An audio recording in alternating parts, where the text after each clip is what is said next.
impress your friends and family by playing Alecia Keys If I Ain't Got You on piano.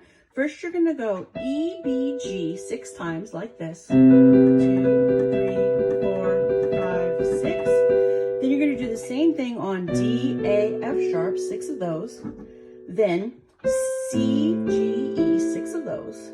And then you're gonna do 4 of these, and then you're gonna walk back up to the other ones we played. You're gonna go C, G, E, D, A, F sharp.